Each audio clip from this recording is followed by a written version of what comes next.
سر مجھے پلیز یہ بتائیے گا کہ جب آپ کے پاس کوئی ایسا شخص اپنی پریشانی لے کر آتا ہے کہ میں بہت پریشر لیتا ہوں، مجھے بہت انگزائٹی ہے، ڈپریشن کی طرف میں چلا گیا ہوں، تو پہلی بات آپ اسے کیا کہتے ہیں؟ وہ ہوتا ہے نا یہ چھوٹی سی موٹیفیکیشن کرنے کے لیے آپ اسے کیا کہتے ہیں؟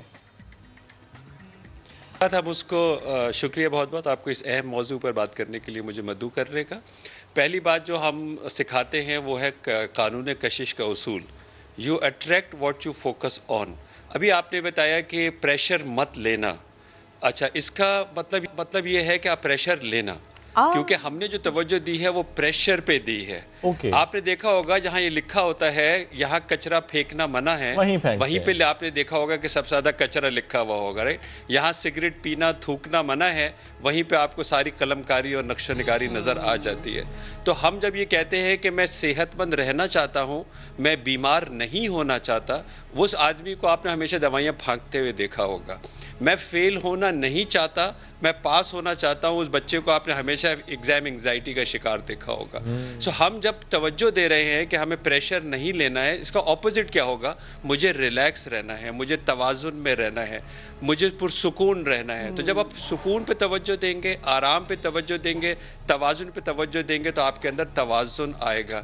آپ کا جو سوال تھا، جب ہمارے پاس میجورٹی آف دا لوگ جو آتے ہیں، ہم نے یہ دیکھا ہے کہ ان کی زندگی میں توازن نہیں ہوتا، ان کی زندگی میں اعتدال نہیں ہوتا۔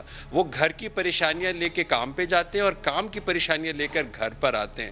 تو جب تک وہ اپنے آپ کو ڈس ایسوسیٹ نہیں کریں گے، جب تک وہ یہ دونوں جگہ پہ پریشان رہیں گے، یعنی گھر میں بھی پریشان ہیں کیونکہ باہر کی طرف لے کے آئے پریشانیاں اور گھر کی پریشانیاں لے کے آتے۔ دیکھا اللہ کے رسول صلی اللہ علیہ وسلم نے فرمایا، مردوں کو خاص طور کے اوپر، کہ جب تم اپنے گھروں میں داخل ہو تو اپنے چہرے پر مسکراہٹ سجا لیا کرو، کیونکہ ہمیں اچھی طرح معلوم ہے کہ ایک مزدور اگر جو ہے وہ سائٹ ایریا سے سرجانی ٹاؤن تک منی بس کی ٹوٹی ہوئی چھت پہ، کراچی کی ٹوٹی ہوئی سڑکوں پر پہنچے گا گھر کے اوپر، تو بہت مشکل ہے کہ وہ اب اس پریشر کو لے کے گھر میں داخل نہ ہو۔ لیکن وہاں یہ احکام جو ہے وہ ملتا ہے کہ سجا لیا کرو، یعنی جب چہرے پہ آپ مسکراہٹ سجاتے ہیں تو اینڈومورفنز خارج ہوتے ہیں، تو آپ اس کو سجا لیا کرو۔ تو ہم نے یہ دیکھا ہے کہ یہ توازن نہیں کرتے، کہ ان کے لیے جو کام اور گھر کے جو پرابلمز ہیں وہ انٹر مکس کر دیتے ہیں، جس کی وجہ سے پریشان ہوتے ہیں۔ اچھا، اس کا مطلب یہ ہوا کہ ہم نے آج تک آدھی بات سنی، ہم تو یہ عرصے سے سنے جا رہے ہیں کہ بھئی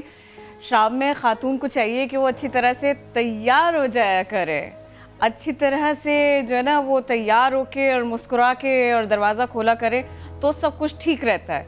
یہ تو بالکل دونوں کے لیے ہے، دونوں کو مسکرانا ہوگا، دونوں کو اچھی طرح سے بیہیو کرنا ہوگا، اس سے زیادہ ہے۔ تھوڑا سا اس کو ایکسپلین کریں، میں اگلا سوال پھر کروں گی بیٹا۔ پلیز دیکھیں، میرے مرد حضرات کو شاید یہ بات زیادہ پسند نہیں آتی اور میری بہنیں زیادہ خوش ہو جاتی ہیں۔ دین ہمیں یہ بتاتا ہے اور بڑے واضح بتاتا ہے کہ شام کا وقت، یعنی جو آپ کا مغرب کے بعد کا وقت ہے، وہ گھر کا وقت ہے، اور یہ بھی ہدایت ہے کہ جب مرد گھر سے باہر جائے تو وہ بیوی کو بتا کر جائے۔ تو یہ مردوں کو تو بہت ہی بھاری لگ جائے گی یہ بات، کیونکہ یہ وقت جو ہے یہ بیوی کا ہے، یہ گھر والوں کا ہے، یہ اہل و عیال کا ہے۔ سر یہ دربار مدینہ سے احکام مدینہ ہے، ہم مانے نہ مانے، ہم نہیں مانتے، اسی لیے ہم پریشان ہیں۔ اصول تو اصول ہی رہے گا، اگر ہم عمل نہیں کریں گے تو ظاہر بے عملی کریں گے تو بے چین ہی رہیں گے۔